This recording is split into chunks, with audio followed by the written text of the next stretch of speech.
안녕하세요. 저는 두 번째 결혼에 정착해 단란한 가정을 꾸리고 살고 있는 재혼녀입니다. 말 그대로 저는 재혼을 했습니다. 다들 재혼에 대해 어떠한 선입견을 가지고 계신지요? 재혼을 포용할 만큼 가치관이 자유로우신 분들 있으실까요? 저는 생각이 좀 자유로운 편입니다. 제가 재혼을 했기 때문에 편드는 거 아니에요. 정말로 재혼이 왜 욕먹어야 되는지 몰라서 그렇습니다. 재혼이 범죄인가요? 왜 재혼 자체만으로 그걸 욕먹어도 마땅한 혼인이라고 보는 걸까요? 불륜도 어쩔 수 없는 인연이라고 개소리를 하는 세상에서 재혼이 왜 고개를 못 들 짓인가요? 단지 앞전 결혼을 실패했기 때문에 저 사람은 하자 있는 게 분명하다라고 생각하는 것도 이젠 그만두고 현실 속도에 따라가는 가치관을 배울 필요가 있지 않나 싶습니다. 재혼을 했기 때문에 겪는 불상사는 얼마든지 감안할 생각으로 재혼을 했지만 결단코 제가 새로 만난 시댁에 굽신거릴 필요는 없지 않습니까? 그런데 시댁에선 저를 자기들 손맛대로 주무르려고 하더라고요. 지금부터 재혼녀라는 이유만으로 제가 어떤 불리한 경험을 하였는지 들려드릴게요. 저는요, 이혼남 이혼녀라는 이유만으로 안 좋은 시선부터 보내는 사람들을 그다지 안 반깁니다. 솔직히 첫 번째 결혼에서 성공적인 인연을 이루었다고 말할 수 있는 사람 몇이나 되겠습니까? 100이면 100, 다들 결혼을 후회한 순간이 있을 거라고 봅니다. 본인은 이혼해야 할 만큼 고통을 받고 살면서도 내 몸 불살라 그 고비를 다 참아가며 그래도 이혼은 안 했다? 이게 그리 자랑할 만한 일인지 저는 사실 모르겠어요. 저는 재혼을 했기 때문에 재혼이 어떤 건지 너무도 잘 알고 있는데요. 이혼을 하지 않았다고 떳떳하게 말하는 사람들은 이혼을 하지 않은 게 아니라 할 용기가 없었던 게 아닌가 싶어요. 내가 사랑한다 생각해서 선택한 배우자와 지내다 보니 완전 상극인 걸 알았다고 칩시다. 내 선택이 틀렸다는 걸 인정하기 싫고 그 인연과의 연을 끊고 살 용기가 없어서 참고만 살았던 거 아닙니까? 재혼을 한 입장에서 저는 오히려 그런 사람들이 안타깝다고 봅니다. 그건 스스로를 무너뜨렸으면 무너뜨렸지 절대 나를 지키는 방법이 아니에요. 애초부터 상대에게 의지하기 위해 상대 없이는 못 살기 때문에 하는 건 결혼이 아니라 결혼으로 포장된 빈대가 아닌가 생각합니다. 이혼을 조정하려고 드리는 말씀이 아니에요. 적어도 내가 망가지는 걸 느꼈다면 나를 위해서라도 그 인연을 과감히 놓을 줄 알아야 된다는 걸 말하는 겁니다. 자식 때문에 그럴 수가 없다고요? 자식들은 과연 이혼 위기로 보이는 부모님을 보면서 그 상황에 행복할 수 있을까요? 부모님이 이혼 갈등을 겪는 건 자식들에게도 곤욕입니다. 이혼을 안 했다는 건 이혼을 미뤘다는 것일 뿐이에요. 실은 이혼하고 독립적으로 살아갈 용기가 없는 걸 다들 그렇게 포장하는 거잖아요. 저는 저의 행복을 위해 흔쾌히 재혼을 택했던 것입니다. 저한테 첫 번째 결혼은 실패가 아닌 어른이라면 겪을 수 있는 대인관계의 성장통이라고 생각해요. 성격 차이로 헤어진 첫 번째 결혼은 그냥 제가 그 남자랑 안 맞았다고 봅니다. 그 사람도 누군가에겐 최고의 연인이었을 수도 있죠. 저랑은 상극이었을 뿐이고요. 그렇게 이혼여임을 숨기지 않고서 여유를 가지며 살다 보니 두 번째 인연도 자연스럽게 찾아오더라고요. 두 번째 남자는 포장마차 사장님이었어요. 제가 결혼 때문에 잠깐 끊었던 혼수를 다시 즐기기 시작하면서 자주 가던 포장마차가 있었는데 거기 사장님과 대화가 잘 통해 말동무로 지내다가 사장님이 마음을 표시해 주어서 연인이 되었거든요. 사장님은 제가 본 남자, 여자 다 포함해서 가장 마음이 너그러운 사람이었고 그게 장사 마인드에서도 드러나서 손님들에게 주문 안주보다 더한 서비스를 마음 놓고 주는 사람이었습니다. 아마 그래서 제가 더 말동무로 포장마차를 자주 찾았던 것 같아요. 사장님이랑 있으면 저까지 마음이 부드러워지는 느낌이 있었거든요. 한 번은 손님이 시킨 안주보다 더 비싼 서비스를 내주는 사장님을 보고서 남는 게 있냐고 물은 적이 있었는데요. 사장님은 당연히 남는 게 있기 때문에 즐기면서 한다고 껄껄 웃더라고요. 사장님이라고 해봤자 저도 당시에 나이가 있던 처지였기 때문에 사장님이랑은 겨우 3살 차이밖에 안 났습니다. 사장님은 퇴근하고도 저와 흔쾌히 술친구가 되어주었는데 그 덕분에 이런저런 얘기를 다 했다 보니까 당연히 제가 이혼한 사정도 다 알고 있었어요. 그럼에도 저를 결혼 상태까지로 봐줬다는 게 고맙다가도 한편으론 미안하기도 했습니다. 제 입장에선 재혼이 죄라고 생각 안 하지만 초혼인 사람 입장에선 상대가 재혼이면 아무래도 자기가 2번째라는 인식을 할 수 있잖아요. 또 배우자와 같이 초혼인 경우와 혼자서 초혼인 경우는 또 완전히 다르니까요. 그래서 저는 만약 다시 결혼하고 싶은 인연을 만난다면 저 같은 돌싱을 만나려고 했습니다. 하지만 제 이혼 이력을 개의치 않아 하며 사람만 보고 끌렸다는 사장님의 고백 덕분에 저 또한 더 넓은 생각까지 갖게 되었어요. 그렇게 결혼한 저는 당연히 시댁과의 반대에 부딪힐 걸 알고 있었습니다. 제가 아무리 재혼에 대한 유연한 생각을 가지고 있다고 하더라도 아직까진 우리나라에서 재혼이 큰 하자잖아요. 더군다나 시부모는 어르신들일 텐데 요즘 젊은 사람들의 생각을 따라갈 수 있을 리 없지 않습니까? 그래요. 그것까지는 이해할 수 있었고 각오도 했습니다. 그런데 막상 결혼 인사를 드리러 갔더니 남편이 이미 나서서 시부모가 제게 입을 댈 수 없도록 손을 써놓은 것 같더라고요. 시부모가 제 개인 사정을 전혀 묻지 않고 그저 남편과 분가해서 잘 지내봤으면 좋겠다고만 말씀하시더군요. 시작부터 일이 제 입장을 생각해주니 저는 남편에게 더없이 고마웠습니다. 덕분에 저희는 결혼부터 분가까지 아주 수월하게 진행이 되었어요. 재혼 부부라고 보기엔 너무도 신혼 같았고 뭐 하나 트집 잡히는 게 없었죠. 그러나 역시 문제가 없다면 제가 재혼녀 꼬리표로 이 사연을 쓰지도 않았을 겁니다. 결혼을 한 후 이제 막 신혼살림을 정리하고 나서부터 시모가 저희 집을 방문하기 시작했는데요. 올 때마다 제게 얼마나 황당한 말씀을 하는 줄 아시나요? 첫째는 아들이어야 하는 거 알지? 늙은이 생각이라고 욕할 것 없다. 요즘 것들이 뭘 잘 몰라서 그런 거지. 옛말대로 해야 자다가도 떡이 생겨. 어머니 말씀 잘 알겠지만 아이 성별이 어디 제 마음대로 되나요? 그리고 아직 남편이랑 아이 계획은 의논 못 해봤어요. 시모는 제 입장이 어떤지 별로 들을 생각도 없어 보였습니다. 갑자기 휴대폰을 꺼내 돋보기를 쓰더니 자기가 수소문하여 아들 낳는 방법을 알아왔다고 저한테 메모한 것을 이것저것 설명하기 시작하는 거 있죠. 그 내용 중에는 아들을 낳으려면 여자는 몸을 시원하게 해야 되고 남자는 산성 음식을, 여자는 알칼리성 음식을 먹어야 된다면서 절대 쌀밥을 먹지 말라고 하는 거 아니겠습니까? 이것만으로도 충분히 황당한데 계속 이어지는 시모의 설명 중에는 듣기에 남사스러운 내용도 있었습니다.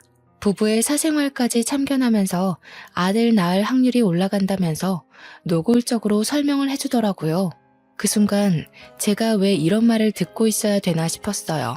그러면서 자기가 약사한테 알아보고 알칼리성에 강한 칼슘제까지 사왔다면서 지금부터 3개월간 꼬박 챙겨 먹으라는 거 있죠.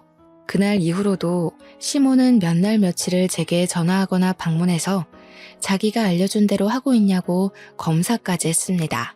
당연히 저희 부부 잠자리에 대해서도 날짜와 시간까지 물으며 제 배란일까지 계산해서 집요하게 캐물었어요. 집에 올 때는 꼭 냉장고 반찬들도 점검했는데요. 아들 낳는데 안 좋다는 음식은 죄다 마음대로 정리를 해버리는 거 아니겠어요? 어머님, 그거 어제 사온 건데요. 남편이 아침마다 사과 한 쪽씩을 꼭 먹어요. 어머님께서 챙겨오신 것들은 죄다 기름진 것들 뿐인데 남편한테 이런 거 좀 부대껴서 아침 상에는 못 올려요. 못 먹긴 뭘 못 먹니? 내 아들인데 내가 잘 알지. 저 사과는 네가 먹도록 하고 내가 가져온 이 반찬들은 꼭 내 아들만 먹여야 된다. 특히 넌 하루에 한 번씩 이 국화차를 우려 먹도록 해라. 그리고 옷이 그게 뭐니? 내가 집에서는 그런 두꺼운 겉옷 입지 말라고 했잖니. 시모가 저 쉬는 날 연락도 없이 갑자기 들이닥치는 바람에 잠옷을 갈아입지 못해서 아무 겉옷을 걸쳐 입은 거였거든요. 그런데 그걸 확 벗겨버리는 거 아니겠어요? 저는 시모 힘이 그렇게 센 줄 몰랐습니다. 심지어는 어디서 이상한 물건을 사와서는 집안 구석구석에 배치해 놓더니 저더러 하루에 한 번씩 그 물건들을 보면서 아들 낳게 해달라고 기도까지 하라고 하더라고요. 한두 번도 간섭하는 것도 아니고 저희 부부가 임신 계획을 해서 임신이 진행될 때까지 그럴 작정으로 보였습니다. 이건 제가 임신을 하고 싶어도 스트레스 받아서 임신이 안 될 지경이었어요. 시모가 아들 손주 보고 싶어 하는 건 알겠는데 그건 하늘에서 정해주는 거잖아요. 이런 말도 안 되는 근거들로 인해 생기는 게 아닐 텐데 허황된 미신을 믿는 시모가 한편으론 한심하기도 했습니다. 집에 하나둘씩 못 보던 물건이 생기니 초반에는 신경 안 쓰던 남편이 끝내 모형 인형 같은 것들이 뭐냐고 물을 때가 있었는데요. 저는 괜히 남편과 시댁 사이에 트러블이 생길 걸 피하고 싶어 그동안 말을 아끼고 있었거든요. 그런데 몇 달째 시모한테 시달리고 있으니 그만 남편한테 알려야겠더라고요. 아, 그거 어머님이 첫째는 아들이어야 된다고 아들 낳는데 좋다는 물건들이래. 처음엔 한두 개 사오시더니 집에 올 때마다 매번 다른 걸로 사오신 거야. 뭐? 그런 게 어딨어. 보기 껄끄럽게. 사람 사는 집에다가 무슨 저런 것을 놔뒀대? 엄마가 또 쓸데없는 거 듣고 와서 자기 못 살게 굴었나 보네. 인형이 한두 개가 아닌데 그동안 이만큼이나 시달리면서 왜 말 안 했어? 그냥 괜히 자기랑 어머님 사이 불 붙이고 싶지 않아서. 그런데 점점 심해지시니까 좀 곤란하긴 하다. 어머님이 자기 좋아하는 나물 반찬도 다 갖다 버리셨어. 자기 보고 산성 음식만 먹으래. 자기 소화기관 안 좋아서 기름진 거 자제해야 되는데 어떡하지? 예상대로 남편은 시모에게 화가 많이 난 얼굴이었습니다. 남편은 결혼을 하고 나서도 제가 재혼녀라는 이유만으로 상처받지 않도록 엄청 신경 쓰는 사람이었는데요. 시모가 제게 입질을 한 걸로 모자라 임신 부분에서 스트레스를 주고 있었다는 사실을 알자 열이 많이 받은 듯 했습니다. 제가 사소한 부분에 대해서도 설명 들었다고 하니까 남편은 더 참지 못하고 시모한테 전화를 걸어 따졌어요. 그 때문에 한동안 시모의 걸음이 뚝 끊겼고 연락도 함께 끊어졌습니다. 남편은 시모가 사다 놓은 이상한 모형 인형과 반찬 등 말도 안 되는 미신이 깃든 흔적 모두를 전부 내다버렸습니다. 시모가 사다 줬던 약까지도 빠짐없이 전부 다요. 남편과 시모가 다툰 것은 마음이 불편했지만 그래도 그것들이 눈에만 안 보이니까 제가 좀 숨을 쉴 수 있겠더라고요. 마음이 평온해졌기 때문일까요? 스트레스의 원흉이 사라지자 놀랍게도 저는 임신을 하게 되었습니다. 임신이 되었을 때까지도 시댁에선 제게 간섭하는 것이 없었어요. 너무 기쁜 나머지 그동안 시모가 저를 피곤하게 했다는 사실을 잠깐 망각하고서 이 사실을 시댁과 친정에 빨리 알렸습니다. 그런데 아니나 다를까 그때부터 시모가 제게 다시 슬슬 입을 대기 시작하는 거 아니겠습니까? 태몽은 누가 꿨니? 어떤 꿈이었어? 너 그동안 내가 시키는 대로 했지? 내가 준 약은 임신하기 전 3개월 정도까진 꾸준히 복용했어야 했는데 똑바로 지켰니? 아, 어머님, 손자 보고 싶은 마음은 알겠는데요. 저희는 그냥 운명에 맡기려고요. 남편도 딸이든 아들이든 상관없이 다 좋다고 했거든요. 그래서 약도 끊은 지 오래됐어요. 아이고, 나 못 산다. 딸은 무슨 딸이야? 안 된다니까 그러네. 내 손주는 무조건 첫째가 아들이어야 돼. 장남이 들어서면 너한테도 좋은 건데 왜 말을 안 듣니? 어머님, 이런 게 고집 부린다고 될 일이 아니잖아요. 딸이든 아들이든 다 제 자식이니까 이제부턴 제가 알아서 할게요. 그리고 어머님 목소리가 너무 크셔서 태교에 많이 안 좋을 것 같아요. 앞으론 신경 꺼주세요. 그때 제 전화통화가 나름 저의 솔직한 감정 표현이었습니다. 시모의 간섭을 듣자마자 지난날의 스트레스까지 겹쳐져 한꺼번에 숨통이 막혔는데 저 때문에 자칫 뱃속의 아이한테까지 피해가 갈까봐 시모를 만나는 것도 싫더라고요. 다행히 남편의 입김 때문에 시모가 저희 집에는 찾아오지 않았어요. 덕분에 저도 시모에게 양해를 구하고는 시댁의 연락은 철저히 외면하며 몸조리에만 신경 썼습니다. 그렇게 태아의 성별을 확인할 수 있는 시기가 다가왔고 병원을 같이 찾은 저와 남편은 뱃속 아이가 딸이라는 사실을 듣게 되었습니다. 아이가 건강하다는 것만으로도 너무 기뻤지만 한편으론 시모의 등살이 걱정되더라고요. 그런데 저와 달리 남편은 정말 많이 행복해했어요. 사실 자기는 딸이 갖고 싶었다고 하면서 자기 꿈이 딸부잣집 아빠가 되는 거래요. 좀 귀엽지 않나요? 남편은 틈만 나면 귀갓길에 딸 물건이나 옷, 인형 등을 사오면서 딸을 맞이할 준비에 한껏 설렘 모습까지 보였습니다. 그런 남편을 보면서 저 또한 두근거렸지만 마음 한구석에는 계속 시모 생각을 놓지 못했어요. 이걸 어떻게 알려야 되나 그 생각 때문에 계속 골머리가 아팠습니다. 결국 산부인과 검진을 한 지 한 달이나 지나서 시모한테 딸이라는 걸 알리게 되었는데요. 그날 제가 시댁을 찾아가서 말씀을 드린 거였습니다.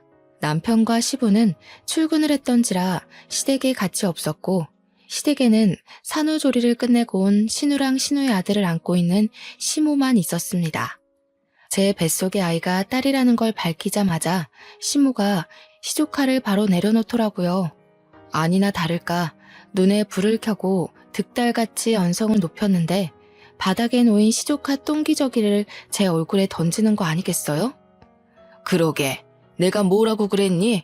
진작에 내 말대로 했으면 아들을 가졌을 거 아니야. 네 신우 봐라. 내가 시키는 대로 했더니 금쪽 같은 아들을 낳은 거 안 보여? 어머님, 도대체 딸이 어떻다고 이러세요? 똑같이 귀한 자식이에요. 그러는 어머님께서 낳은 형님도 딸인 건 마찬가지 아니에요? 장녀 아니에요? 그럼 어머님도 집안 망신시킨 꼴인 거네요? 어머님도 첫째 애로 형님 낳으셨으면서 왜 이렇게 장남에 집착하세요? 어머머, 얘 봐라. 얘가 뭐라는 거야? 희원아, 얘 지금 뭐라는 거니? 한번 갔다 온 주제에 그깟 아들 하나 못 낳아서 내 자식한테 2번이나 흠을 만들어 놔? 내가 너 같은 애를 순순히 받아들인 이유가 왜겠니? 그래도 한번 갔다 왔으면 고분고분 수그릴 줄 알아야지. 그러게 옳게. 아무리 시건방져도 그렇지 어떻게 시어머니 되는 사람한테 대들어? 전에 시댁에서도 이랬어? 그래서 이혼당한 거지. 역시 재혼하는 사람들이 다 그렇지. 순진한 내 동생 꼬드겨서 다시 살림 한번 펴보려고 한 것 같은데 결국 똑같은 이유로 내 동생한테 이혼당할 거야. 행동 조심해. 아들, 딸 얘기하다가 갑자기 제 재혼 얘기는 왜 나온 거죠? 애초에 아들, 딸 문제로 이런 다툼이 생겼다는 것 자체가 저는 이해할 수 없었어요. 기가 막혀서 저는 참지 않고 신우한테도 대들었습니다. 지금 뭐라고 했냐고, 왜 잘 알지도 못하는 남의 인생사 함부로 말하냐고 고함을 쳤더니 신우는 뻔뻔하게 고개 쳐들고서 저를 비웃는 거 아니겠어요? 그럼 그렇지. 사고친 인연들 보면 다 불륜녀나 이혼녀, 재혼녀더라. 어쩌다가 내 동생이 올케 같은 혜진 여자한테 넘어갔는지 모르겠는데 올케가 지금 당당할 입장은 아니야. 뭐라고요? 혜진 여자? 이 집 사람들은 뭘 얼마나 잘난 삶을 살고 있길래 저한테 그런 식으로 말하는 거예요? 하긴 입에 걸레문 사람이 잘 살아봤자 얼마나 잘 살아왔겠어요. 입에 걸레문 사람? 올케 미쳤어? 나 올케한테 형님 되는 사람이야. 아무리 개념이 없다고 해도 그렇지 어떻게 예의 없이 그딴 말을 해? 이것 봐.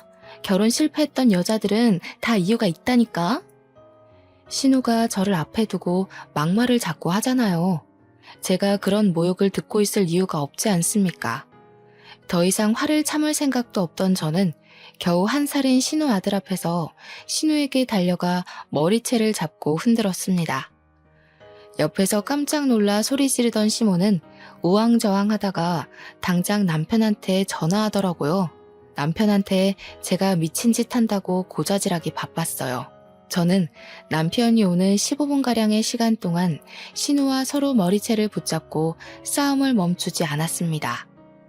그 사이 신우는 정말 입에 담기도 민망한 쌍욕을 무수히 많이 했어요. 아들을 앞에 두고 그러고 싶은지 말도 안 나오더군요. 한참 지지고 못 갔을까 신우가 하필이면 발을 올렸고 그걸 피하느라 신우 머리를 잡고 있던 손을 놓아버렸네요. 그래서 신우는 엉덩방아를 찌으면서 요란하게 넘어졌는데요. 다행히도 때마침 남편이 문을 따고 들어왔고 남편은 들어오자마자 저만 먼저 살폈어요. 조심히 배를 안고 있는 저를 부축해 주었죠. 뭐 하는 짓이야?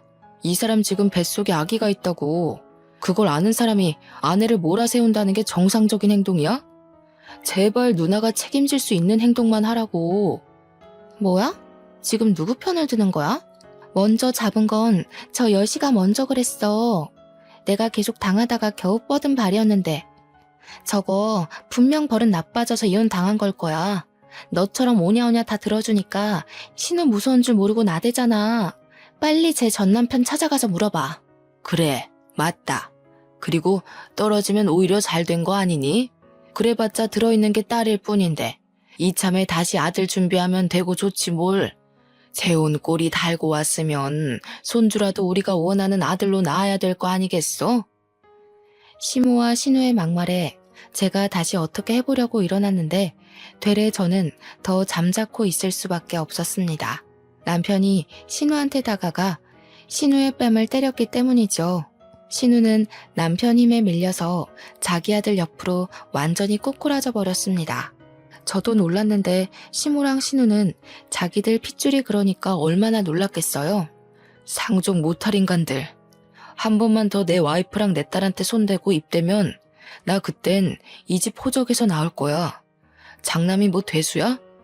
장남인 아빠도 내 결혼에 대해서 아무 말도 안 하는데 왜 어줍잖은 당신들이 난리야. 뭐? 아들아, 네가 어떻게 엄마한테 그런 소리를 할 수가 있어? 고작 저런 여자 하나 때문에 엄마를 협박해? 전현이 사주한 거지. 그렇지? 조용히 하세요. 평생 내 얼굴 안 볼 생각이면 계속해서 내 가족 건드려봐. 나 절대 그냥 하는 소리 아니야. 내 딸 손대는 순간 누나 아들도 잘못될 줄 알아. 남동생의 협박에 놀란 건지 신우는 남편의 말에 눈물까지 보이면서 억울했습니다. 저는 남편의 부축을 받고 그대로 시댁을 빠져나왔어요. 혹시나 싶어 남편이 산부인과로 저를 데려가서 딸아이가 괜찮은지 확인까지 하더라고요. 이상 없다는 전문의의 말을 듣고 나서 남편은 제게 마음 놓고 사과를 했어요. 우리 엄마랑 누나가 옛날부터 좀 간섭이 많은 사람들이었어. 자기 재혼에 대해서도 자꾸 트집 잡으려길래 나름 내가 찍소리 못하게 해놨는데 이런 수모 겪게 해서 미안해. 내가 아빠랑 상의해서 다시는 당신 옆에 얼씬 못하게 해줄게. 남편의 진심 어린 사과가 너무 고마웠고 든든했습니다. 남편의 잘못이 아니잖아요. 그래서 남편에겐 다른 원망은 없었어요. 남편이 시댁한테 당하는 제 사정을 모르는 것도 아니었고 나 몰라라 하는 것도 아니지 않습니까? 그런 남편이 저를 지켜주고 있었기 때문에 저도 굳건히 버틸 수 있었던 겁니다. 그래서 시모랑 신우가 저한테 더 이상 손을 못 댔냐고요? 그건 또 아닙니다. 그 둘은 오히려 더 열이 받아서는 남편이 제 게임에 넘어갔다고 생각해 저를 확실히 구워 삶으려고 작당을 하기 시작했어요. 저는 출산을 하기 전까지 몇 번이나 시댁 식구들 때문에 유산의 고비를 넘겨야 했습니다. 한 번은 시모가 남편을 통해서 여자 몸에 좋다는 한약을 선물하더라고요. 절대 이럴 사람이 아니기에 저는 끝까지 의심의 눈을 거두지 못했죠. 결국 저는 곧장 한약 봉투에 표시된 한의원을 찾아가서 시모가 대체 어떤 약재를 써서 만들었는지 물어보기까지 했습니다. 네, 여자한테 좋지 않은 한약이 맞다고 하더군요. 그래서 한의사가 시모한테 절대 가임기 여성에게는 음용하지 말라고 몇 번이나 말했다고 합니다. 하지만 시모는 자기 아들 거 짓는 거니까 걱정하지 말라고 했대요. 두 모녀는 끊임없이 저를 공경에 빠뜨렸습니다. 남편이 시댁에 경고를 줬다고 말을 들을 사람들이었다면 제가 이렇게 스트레스를 받지도 않았겠죠. 그래도 그 경미한 위험들이 제 앞에 닥칠 때마다 저는 하늘이 도운 건지 다행히도 운 좋게 고비를 넘겨왔는데요. 딱 한 번 불운을 피하지 못해 정말 위험할 뻔했던 적이 있었습니다. 그들을 도무지 용서를 해선 안 되겠다고 마음을 먹은 날이기도 했죠. 한날 장을 보고 횡단보도를 건너가던 중이었는데요. 갑자기 신호를 무시하고 달려드는 차 때문에 깜짝 놀라서 발을 헛디뎠거든요.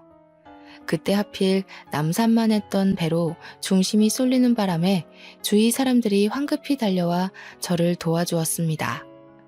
당시 제가 많이 놀라긴 했었나 봐요. 그만 기절까지 해버린 거 아니겠습니까? 그 와중에도 저는 쌩 지나가버린 차 번호를 눈으로 외우고 난 뒤에 의식을 놓았던 걸로 압니다. 아마 아이를 지키고 싶던 엄마의 독한 의지 덕분에 저도 모르게 그럴 수 있지 않았나 싶은데요. 그 순간 발휘한 기지가 훗날 제게 역전의 기회를 안겨준 중요한 키가 되기도 했어요. 저는 119에 실려오는 도중 정신을 차렸는데 눈 뜨자마자 구급대원들에게 나는 괜찮으니 우리 아이 좀 빨리 검사해달라고 졸랐습니다. 그래서 아이를 먼저 확인했고 다행히 아이는 무사한 걸 들었습니다. 아이가 씩씩하게 잘 견뎌준 것이겠죠. 그제야 마음이 놓인 저는 남편에게 연락을 넣고 병실에서 멍 때리고 누워 있었습니다. 그동안 제 주변을 도사리고 있던 아찔한 순간들이 머릿속을 훅훅 지나가더라고요. 이혼 여인 저를 거절 한 번 없이 허락해줬으니 무조건 손자를 낳아야 한다는 시모 말이 계속 머릿속을 맴돌았어요. 차라리 그만한 이유라도 설득력이 있는 까닭이라면 제 나름대로 이해를 해보겠다만 언제 한번 시모한테 왜 꼭 아들이어야 하냐고 물은 적이 있거든요. 그런데 시모 말이 아들 낳는데 이유가 어딨냐고 그건 당연한 일이라고 하는 거 있죠. 그러는 본인은 딸을 첫째로 가져놓고 왜 자꾸 저한테 그런 억측을 부리는지 모르겠습니다. 뒤늦게 뛰쳐온 남편은 제가 괜찮은 걸 눈으로 확인하고 의사까지 불러서 제 상태를 제대로 듣고 난 뒤에야 안심을 했습니다. 제 앞에 무릎을 꿇더니 또다시 시댁 대신 사과를 하였어요. 당신은 잘못 없다니깐. 어린애들이 하는 장난질도 어른이 감당 못할 때가 있는데 다 큰 성인들이 그러는 걸 당신이 어찌 알고 맞겠어. 당신이 자꾸 시댁 대신 사과를 하면 난 그게 더 마음 불편해. 솔직히 어머님이랑 형님 용서 못하겠는데 당신이 이러면 내가 용서해야 될 것 같단 말이야. 그렇지. 거기까진 생각 못했다. 그래도 미안해. 내가 더 주의를 기울였어야 되는 건데. 정말 엄마랑 누나가 이렇게까지 나올 줄 몰랐어. 내가 생각해도 이건 사람 짓이 아니라고 봐. 그날 남편은 제 손을 잡으면서 심지를 단단하게 굳혔어요. 시댁한테 경고했음에도 정신 못 차리고 이런 몰상식한 짓을 벌였으니 자기가 그냥 천륜을 끊겠다고 하더라고요. 가족이라고 무조건 다 포용해야 될 의무는 없다면서 시모와 신우가 먼저 선을 넘었으니 뱃속의 자식을 위해서라도 위험 요인을 끊어내는 게 맞다고 하였습니다. 저는 별로 다친 곳이 없어 그날 남편과 함께 바로 퇴원을 했고 남편은 시댁에게 전화를 하여 절연할 것을 제대로 통보했어요. 그리고 살인미수로 고소도 할 거라고 했습니다. 저는 그런 엄벌까진 생각하지 못했는데 남편은 확실히 가족이라고 봐줄 생각이 없어 보이더라고요. 신고하는 데엔 문제 없었어요. 다행히 제가 증거 사진을 다 남겨놓기도 했고 아파트 건물 CCTV랑 도로 CCTV를 통해 제가 누군가의 고의로 위험에 처했다는 사실은 얼마든지 입증이 가능했으니까요. 계속 상황을 모른 척하며 떳떳하게 주장하던 시모가 남편이 고소를 한다고 증거 다 있다고 확고한 발언을 하자 그제야 당황해서 꼬리를 내리기 시작했는데요. 남편은 그 변명의 목소리조차 듣기 싫다면서 그대로 전화를 끊어버렸어요. 그랬더니 다음날 시모가 신우랑 같이 저희 집에 찾아와서 남편을 붙잡고 늘어지더라고요. 아들아, 정말 이 엄마 마음을 몰라서 그런 거니? 나쁜 뜻은 전혀 없었어. 너랑 새아기가 단단히 오해를 한 거다. 우리는 새아기한테 전혀 해코지할 생각이 아니었어. 그저 서운한 마음을 작게 표현했을 뿐이라고. 그래, 너는 뭐 그런 걸로 가족끼리 고소한 애만에 무섭게 말해? 올케도 다 아니까 그동안 말 안 하고 있었겠지. 안 그래, 올케? 괜히 작은 문제로 일 키우지 말고 그만 화 풀어. 앞으론 안 그러면 되잖아.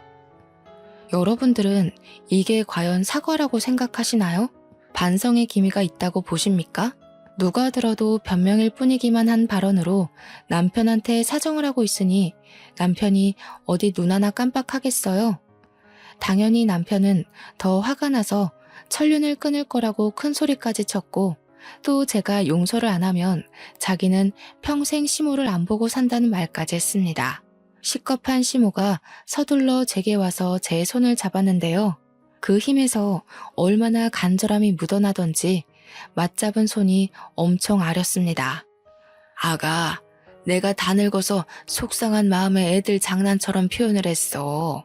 정말 어떻게 해보려는 의도는 하나도 없었다.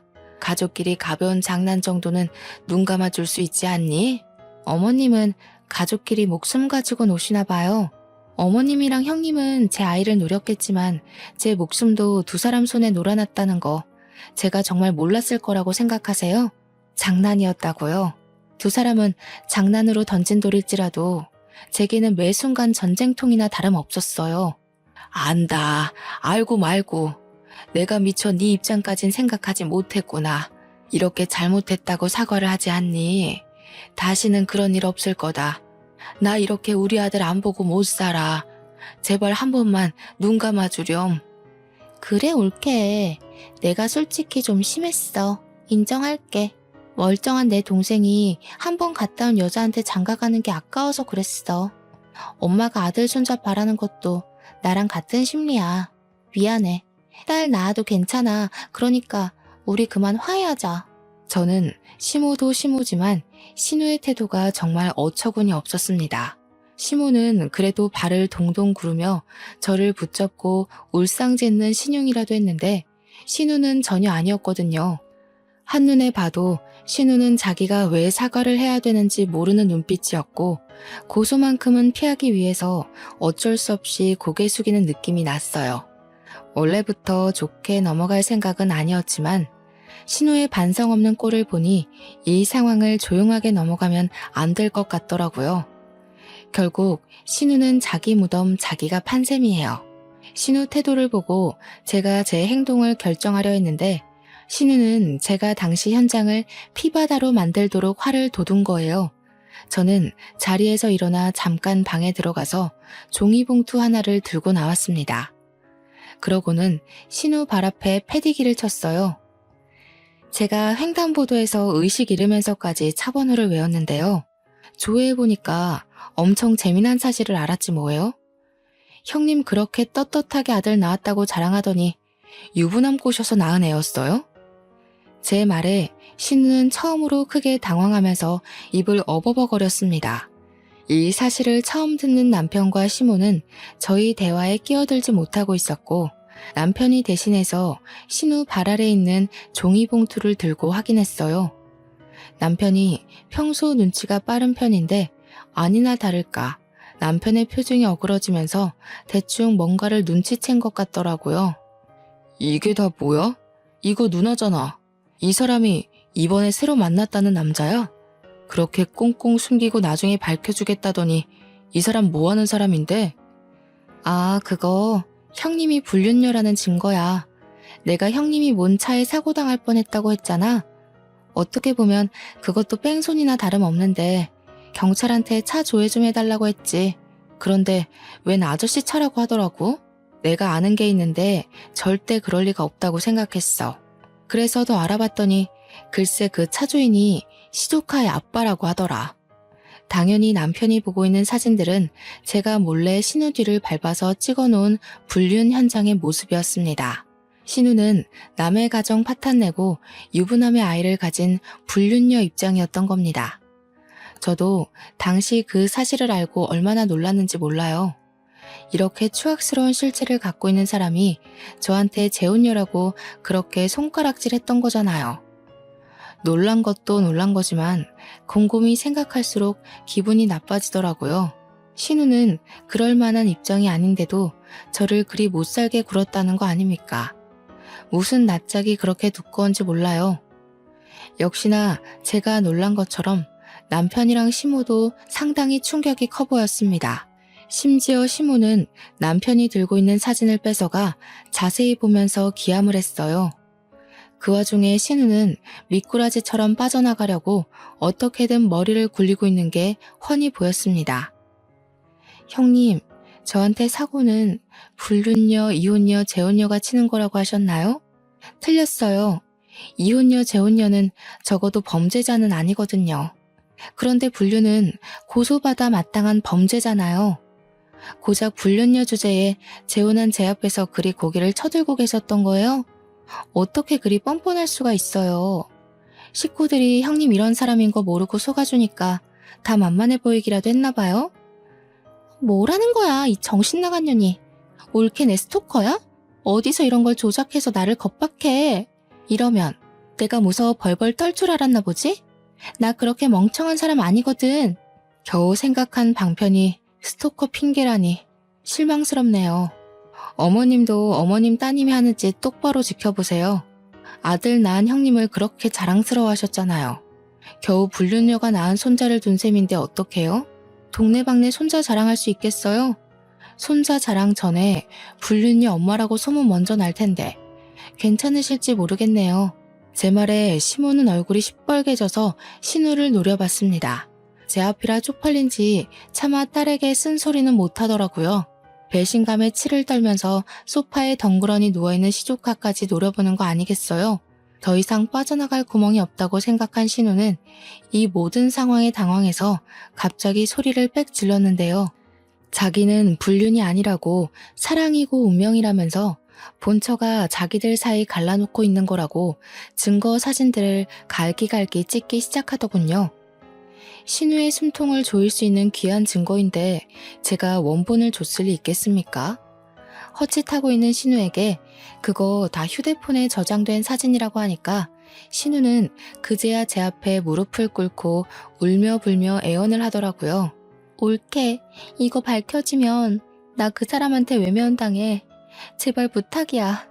그 사람 합의 이혼하고 나한테 온다고 했단 말이야. 이거 들통나면 우리 아들은 아빠 없이 커야 돼. 형님은 그런 말 할 자격이 없어요. 남의 집 자식 아빠를 뺏은 사람이잖아요. 못 모르는 시조카 입장은 안타깝지만 제가 방금 그분 본처한테 연락을 넣었어요. 형님 같은 사람이 행복한 가정을 꾸리고 산다면 남겨진 그 집 가족들한테 너무 잔인한 일이잖아요. 불륜을 저지르면 그 대가가 불행이라는 거 시조카도 똑똑히 알아야죠. 저는 신우 앞에서 휴대폰을 들이밀며 처음 보는 번호로 그 사진들을 전송한 걸 보여줬습니다. 신우는 다시 얼굴색이 돌변하더니 제 휴대폰을 바닥에 냅다 집어던졌어요. 그러고는 울분에 차서 저를 노려보는데 자기 폰으로 불륜남이 전화가 오기 시작하자 사색이 되더라고요. 불안에 떨며 전화를 받고는 자기야 하면서 변명을 막 하는데 제가 본 사람들 중 가장 못나고 찌질해 보였습니다. 어쩜 시모도 신우도 이런 식으로밖에 못 살았을까요? 남편 위로 저런 사람이 둘이나 있는데 남편은 저들과 달라서 얼마나 다행인지 모릅니다. 난장판인 시댁 식구를 보면서 한심한 마음에 혀를 내두르고 있던 차 남편이 알아서 그들을 쫓아냈습니다. 남편은 문을 닫기 전에 그 두 사람에게 딱 한마디 엄포를 남기더라고요. 연락할 때까지 다신 얼씬도 하지 말라고 말입니다. 시모랑 신우를 본 건 그때가 마지막이었어요. 2달이 지난 지금까지 만난 적이 없네요. 출산하기 전에 그들을 떼어낼 수 있어서 천만 다행이라고 생각합니다. 출산 내내 험난한 시간을 보냈는데 그게 출산 임박까지 이어졌다고 생각해보세요. 그래서 우리 아이가 잘못되었다면 저 정말 시모랑 신우의 숨통을 졸랐을지도 모릅니다. 다행히도 하늘이 알아서 나쁜 인간들을 떼어내주지 않았습니까? 출산 임박해서 그 두 사람을 정리했잖아요. 모든 게 다 고마운 상황이었지만 그 와중에 특히 고마웠던 건 못난 엄마의 불찰에도 그 모든 걸 씩씩하게 잘 버텨준 우리 딸에게 고마울 따름이에요. 제 아이는 너무도 무사하고 건강하게 태어났습니다. 저와 남편은 그제야 가정다운 가정을 살면서 딸에게 최선을 다하는 부모가 되려고 노력 중에 있어요. 아, 그리고 제 딸이 여자아이치곤 좀 독특한 부분이 있었는데 예쁜 인형을 좋아하기보단 주로 칼 장난감을 가지고 노는 걸 좋아하더라고요. 얼굴은 예쁘게 생겨가지고 남편이 사준 인형들을 세워놓고 칼을 휘두르며 노는데 얼마나 장군 같은지 모릅니다. 남편이 인형놀이 하라고 사준 선물들은 전부 딸의 전쟁놀이를 즐겁게 만들어주는 적군이 되어버렸어요. 그럼에도 남편은 그런 딸마저 사랑스럽고 예쁘다며 시간 날 때마다 딸이랑 놀아주려 하더군요. 사이좋은 부녀를 보면서 저는 그간의 스트레스를 싹 잊어가고 있는 중입니다. 그리고 시댁 사정은 전과 다를 게 없었어요. 여전히 제 눈에 코빼기도 안 보였고 근근히 소식은 들렸지만 명절조차도 마주할 수 없었습니다. 이게 다 남편이 제 편의를 봐줬기 때문이죠. 제가 그런 몰상식한 시댁을 안고서 결혼 생활을 이어갈 수 있는 이유도 전부 남편의 덕이라고 봅니다. 가끔씩 시부만 저희 딸을 만나러 신혼집에 방문하고 있는데 시부 말 들어보니까 시무가 늘 같이 동행하고 싶다 하는 것 같다더라고요. 시부가 한 번씩 남편한테 슬쩍 시무 얘기를 물어보곤 하는데 그때마다 남편이 단칼에 거절하는 바람에 시무는 아직도 저희 신혼집 동네조차 못 밟아보는 중입니다. 시부는 한 번씩 더 보는 것 말고는 저희에게 화해할 것을 딱히 강요하지는 않았습니다. 시부도 신우와 시모의 행적을 들었을 테니 감히 눈 감아주라고 언급하지 못하는 거겠죠. 그래서 그저 제 딸의 사진이랑 동영상만 찍어 시모한테 보여주는 걸로 만족하고 있어요. 또 신우는 제가 신우 불륜남의 본처에게 증거물을 죄다 보내줘서 상간녀 소송을 당했다고 하더라고요. 죗값을 받으라고 일부러 본처에게 알린 것이기 때문에 신우가 어떻게 되었는지 괜찮은지 딱히 안부가 궁금하진 않았습니다.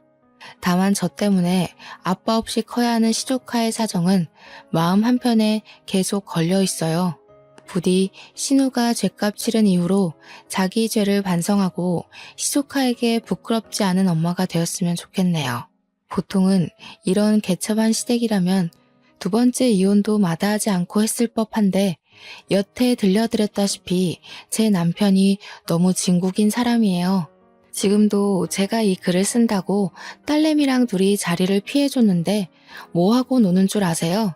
아이가 6살 이전까지 촉학놀이를 하면 건강한 사고력을 가진다는 걸 공부해와서는 거실에서 밀가루 파티를 벌이고 있어요. 제가 육아 때문에 잠깐 휴직 상태인데 남편은 일까지 하면서도 저보다 육아에 더 신경 쓰고 공부를 해요. 그렇다고 저한테 소홀한 것도 아닙니다. 남편이 요리에 일가견이 있어서 포장마차를 운영한 것도 있었는데 자기가 집에 있는 날에는 자기가 식사 준비를 하려고도 해요. 제가 이런 사람을 두고 어떻게 다른 생각을 하겠습니까? 저는 남편을 만나 너무 행복해요. 시댁이 그런 사람들일지라도 남편 때문에 이겨내고 싶을 만큼 남편을 사랑합니다. 앞으로 제 삶에서 다른 인연은 없을 거예요. 저를 위해 살려고 노력했기 때문에 제가 완벽한 제 짝을 만나지 않았나 싶습니다. 나랑 잘 맞는 사람을 찾는 건 참 힘들다는 거 압니다. 결혼을 겨우 2번째 만에 성공한 저조차도 복권 당첨이나 다름없다고 생각하고 있어요. 이게 서로 존중하는 마음이 참 중요한 것 같아요. 상대방을 나로 생각하면서 내가 받고 싶은 대우만큼 상대방을 대우해준다면 잘 맞는 사람을 찾는 게 꽤 금방일지도 몰라요. 천생연분이 나타나길 바라기보단 나를 먼저 가꾸고 있는다면 좋은 연분이 반드시 생길 겁니다. 제 사연은 여기까지입니다. 들어주셔서 감사하고요. 항상 행운 가득한 날 되시길 바래요.